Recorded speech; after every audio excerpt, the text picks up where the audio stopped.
Hello friends, தோசைக்கு சப்பாத்திக்கு தகுந்த மாதிரி உருளைக்கிழங்கு மசாலா குக்கர்லேயே எப்படி செய்யலான்னு பார்த்துட்டு வந்துடலாம் வாங்க. ஒரு குக்கரில் கடலெண்ணெய் விட்டுருக்கிறேன், கடுகு போட்டிருக்கேன். கடுகு பொரிஞ்சதுக்கப்புறமா வெங்காயம் சேர்த்துக்கலாம், பெரிய வெங்காயம். நீங்கள் என்னோடய சேனல் இன்னும் சப்ஸ்கிரைப் பண்ணலைன்னா சப்ஸ்கிரைப் பண்ணி வச்சுக்கோங்க.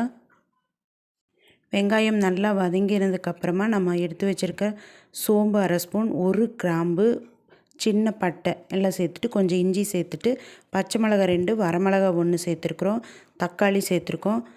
எல்லாம் நல்லா வதங்கி வந்ததுக்கப்புறமா அறுத்து வச்சுருக்க உருளைக்கிழங்கு போட்டுக்கிறோம். உப்பு, மஞ்சத்தூள் எல்லாமே சேர்த்துக்கோங்க. எல்லாம் சேர்த்து ஒரு 5 நிமிஷம் நல்லா அடுப்பை மிதமான சூட்டில் வச்சுட்டு நல்லா வதக்கி விட்டுருங்க.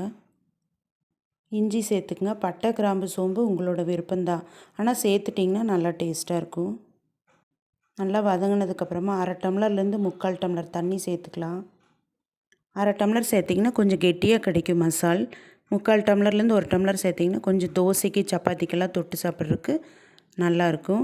இப்போ லிட்டு க்ளோஸ் பண்ணிவிட்டு விசில் போட்டுக்கோங்க. 3 விசில் வந்ததுக்கப்புறம் நம்மளுக்கு உருளைக்கிழங்கு மசால் ரெடி ஆயிரும்.